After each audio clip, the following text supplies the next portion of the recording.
ચાલો આજે એક સવાલથી શરૂઆત કરીએ. શું આપણે ક્યારેય કોઈ રિવાજનું પાલન માત્ર એટલા માટે કર્યું છે કારણ કે બસ એ વર્ષોથી ચાલતું આવ્યું છે? આજની આખી વાત આપણને એ જ વિચારવા પર મજબૂર કરશે કે આપણી માન્યતાઓ અને પરંપરાઓ પાછળનું અસલી સત્ય શું છે. આજે આખી વાત છે એક ગાયત્રી પરિવાર દ્વારા પ્રકાશિત સચિત્ર બાલકથાઓમાંથી લેવામાં આવેલી એક બહુ જ સચોટ વાર્તા પર આધારિત છે. એક એવી વાર્તા જે ખરેખર આપણને વિચારતા કરી દે છે. વિચાર તો કરો, એક નાનકડી સાવ મામૂલી ભૂલ અને એમાંથી જન્મે એક ક્રૂર પરંપરા. કેવી રીતે બની શકે આવું? આ જ તો સવાલ છે જે આખી વાર્તાનો પાયો છે. ચાલો આ કોયડાને ઉકેલવાનો પ્રયત્ન કરીએ. તો વાતને શરૂઆત થાય છે એક ઘરમાંથી જ્યાં લગ્નનો માહોલ છે. કલ્પના કરી શકો છો, ચારે બાજુ દોડધામ, હસી મજાક, જાતજાતની મીઠાઈઓ અને પકવાન બની રહ્યા છે. અને આ બધાની વચ્ચે ઘરમાં એક પાલતુ બિલાડી પણ છે. હવે આ બિલાડી એ હતી જરા તોફાની. જ્યાં જુઓ ત્યાં પહોંચી જાય, બધી વસ્તુઓમાં મોઢું મારે, ખાવાનું એઠું કરે. લગ્નની આટલી બધી તૈયારીઓ ચાલતી હોય ત્યારે આ એક નાની અમથી પણ માથાનો દુખાવો બની ગયેલી સમસ્યા હતી. એટલે ઘરની માલકણે શું કર્યું? એમણે બહુ સીધો સાદો રસ્તો કાઢ્યો. બિલાડીને પકડી અને કામમાં નડતર ન બને એટલા માટે એક ટોપલી નીચે ઢાંકી દીધી. બસ આટલું જ. તે સમયે તો આ એકદમ સાધારણ અને નિર્દોષ પગલું લાગતું હતું. પણ અહીંયાથી જ આખી કહાની બદલાઈ જાય છે. લગ્નની એ દોડધામમાં, એ વ્યસ્તતામાં એક એવી ભૂલ થઈ જાય છે જેની કોઈએ કલ્પના પણ નહોતી કરી.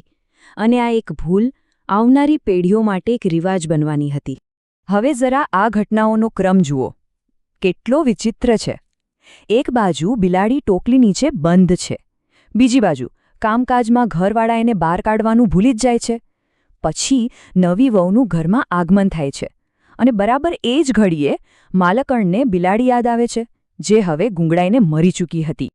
અને આ છે એ નિર્ણાયક ક્ષણ. વિચારો એ નવી વહુ વિશે, જે પહેલીવાર પોતાના નવા ઘરમાં પગ મૂકી રહી છે, કેટલાય સપનાઓ સાથે. અને એ જે દ્રશ્ય જુએ છે એ શું છે કે ઘરવાળા એક મરેલી બિલાડીને ઘરની બહાર ફેંકી રહ્યા છે. એને શું સમજાય?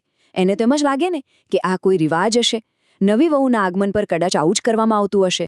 અને બસ આ એક ગેરસમજનું બીજ રોપાઈ ગયું. હવે આપણે વર્ષો આગળ જઈએ. સમયનું પૈડું ફરે છે અને પેલી નવી વહુ હવે સાસુ બની ગઈ છે અને એના ઘરમાં પ્રસંગ આવ્યો છે. પોતાના દીકરાના લગ્ન સમયે એને પેલી જૂની વાત યાદ આવે છે. એના મનમાં શું છે કે આ તો આપણા કુળની પરંપરા છે.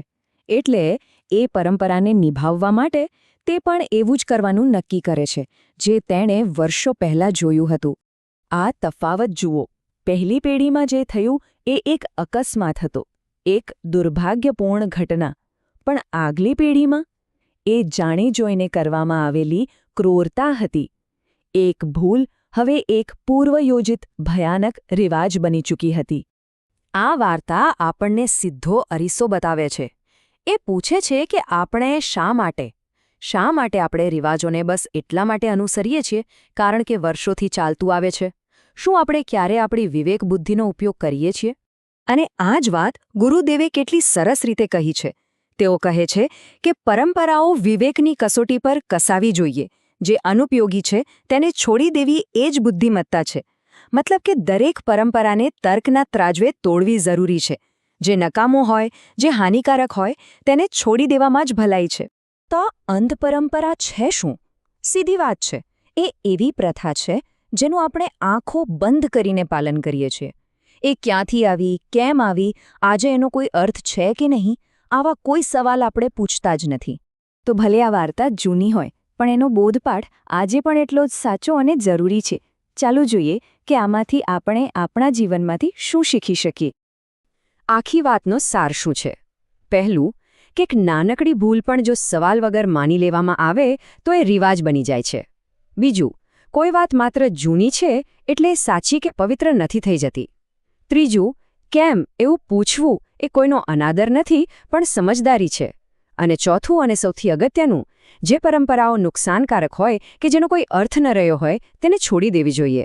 અને હવે આ બધી વાત પછી એક સવાલ જે આપણે બધાએ પોતાની જાતને પૂછવાનો છે: શું આપણી આસપાસ, આપણા સમાજમાં આપણા ઘરોમાં પણ આવી કોઈ મરેલી બિલાડી છે? એવી કોઈ પરંપરાઓ જેને આપણે બસ ઢસડી રહ્યા છીએ, જેનો અર્થ ક્યારનોય મરી પરવાર્યો છે? જરા વિચારજો.